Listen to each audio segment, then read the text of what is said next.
I've been making YouTube videos for quite some time now, and eventually after doing this for so long, some crazy things are gonna start happening. And some of the times those crazy things don't end up on the final cut of a YouTube video. From being this close to going to my favorite YouTuber's house, to something touching my shoulder while exploring a haunted tunnel, here are 4 things that you guys have missed in my most popular videos.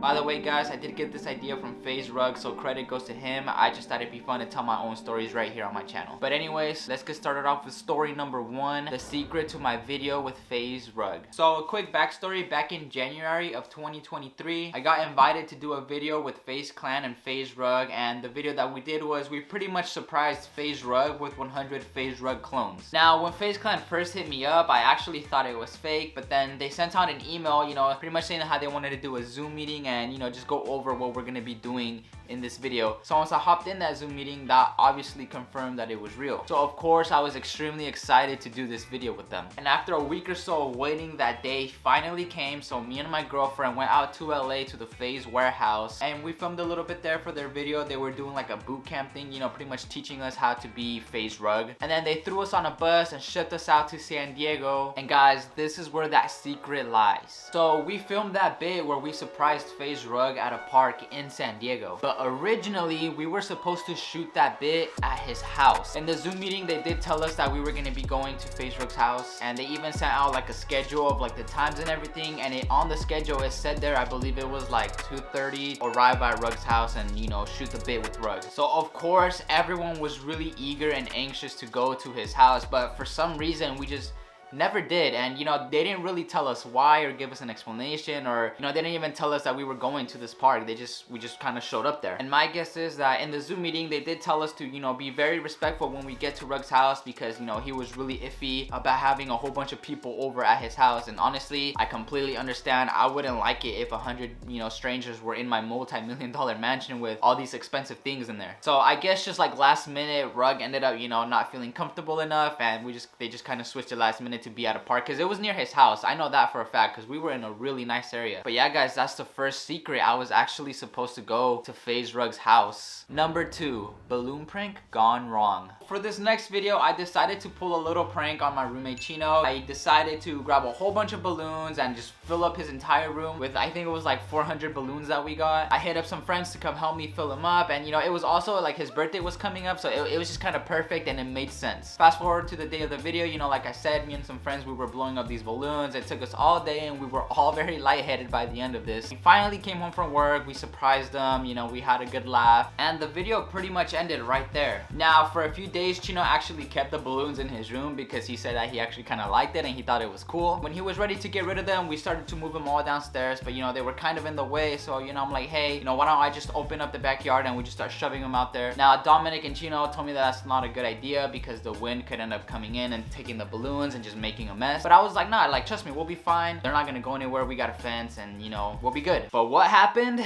Exactly what they told me, man. I should have listened. Now keep in mind, I live in an apartment complex, right? So I have neighbors surrounding me. When I woke up that next morning, everything was fine at first, and then I went out and I recorded a video, and when I came back home, as I was pulling into the driveway, literally all of the balloons got blown out of my backyard, and they were just everywhere, all over my complex. And I actually did record some of it, but for some reason, I don't know what happened to the footage. I might have accidentally deleted it, or I just can't find it on my computer. But just imagine a whole bunch of balloons all over the complex and under the cars and all the way over there. And at first, I actually thought that this was, pretty funny. It's just a whole bunch of balloons in a complex, and there was little kids outside playing with them. But then it kind of hit me that I'm like, dude, I could actually get into some big trouble by my office and possibly get evicted. So we quickly tried to get all of the balloons, and we were throwing them over my fence, trying to get them back into my backyard so we can pop them and get rid of them. My neighbors behind me, I guess a whole bunch of balloons had gone into their backyard, and they just saw me and my friends kind of throwing them into my backyard. So I guess he thought that we were throwing them into his backyard, and let me just tell you guys, he was not happy with us at all. He got really upset about it. He started cussing us out, started calling us names, calling us weird and everything. So we're trying to tell him, calm him down, like, no, like we're not trying to throw them into your backyard, we're trying to throw them into our, like we're trying to clean, you know, we're trying to clean this up. And again, I had all of this on footage, but I have no idea what happened to that video clip. But I just never ended up posting it because I was scared. I'm like, what if he sees it, or I don't know. I just never ended up using it in a video. But that's pretty much that, you know, like we cleaned up the balloons and I even went and apologized to them, so we're all good now. But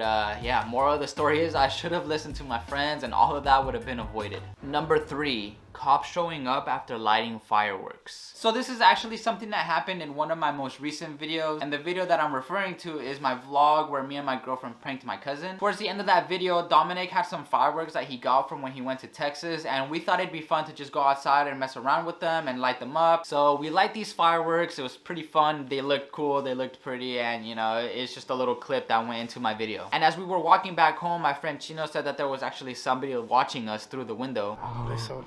What do you mean? Somebody's looking through the window. Where? Back there. And that's where that YouTube video ends. So all 3 of us run to Dominic's apartment and we're all kind of tripping. We're like, what if they call the cops? You know, we were just worried. So we asked Dominic if he can just take me and Chino home, and you know, we just call it a night right there and lay low for a while. Now, Dominic doesn't live far from me at all. So literally just a few minutes after he dropped us off, he calls me and told me that as he was getting home, there were 2 police cars looking around the area where we were lighting the fireworks, and that they even shined the spotlight at him. Wait, hold on. Wait, can you say it again? I want to record this. So what happened? So I got home and I parked, and 2 cops drove past on the street we were on. Fireworks, and they pointed their spotlight at me. They didn't like say nothing to you or anything?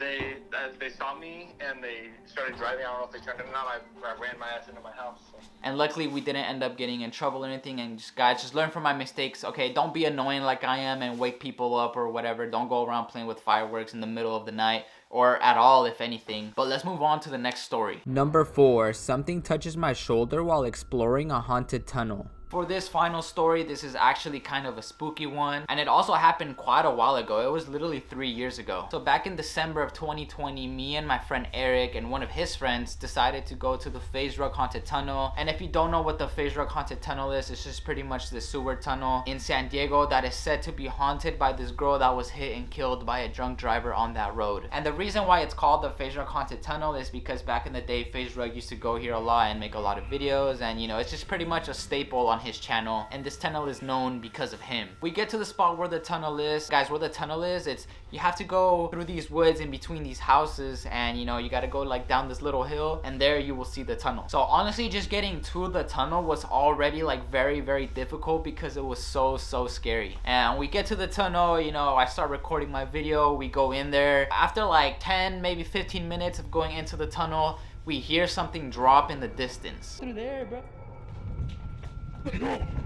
So we run out of there, we run back out of the woods, up the hill. But you know, I'm not gonna lie, I wasn't satisfied, right? We weren't there for that long. I didn't have enough footage for my video, so I'm like, guys, we need to go back down there. So once again, we make our way down this hill to the tunnel, and once we get really close to it, we start to hear what sounds like someone or something walking around in the woods. You know, like the leaves are crumbling, sticks are breaking, and all of that. So we're all dead quiet, trying to like see if we can hear it again, or if we see somebody or something, right? And after just like a few seconds of silence, I feel something touch my left shoulder. Yo, let's go.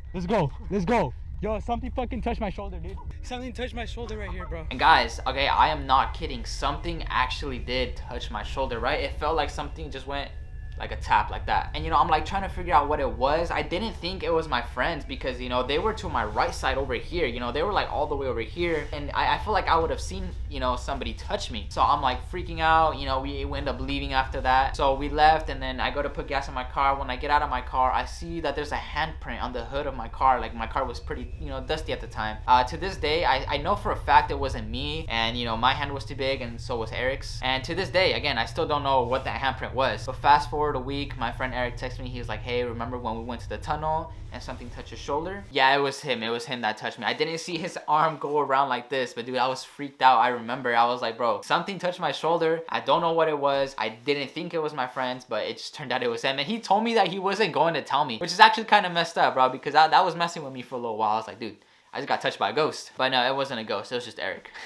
But anyways, let me know if you guys enjoyed this type of video. You know, I've always wanted to tell these stories on like a video, but I just never had the opportunity. So this was a lot of fun for me. And if you guys want to see like a part 2 to this, let me know, because I do got some more stories in the vault. But other than that, I will see you guys in my next video. Peace.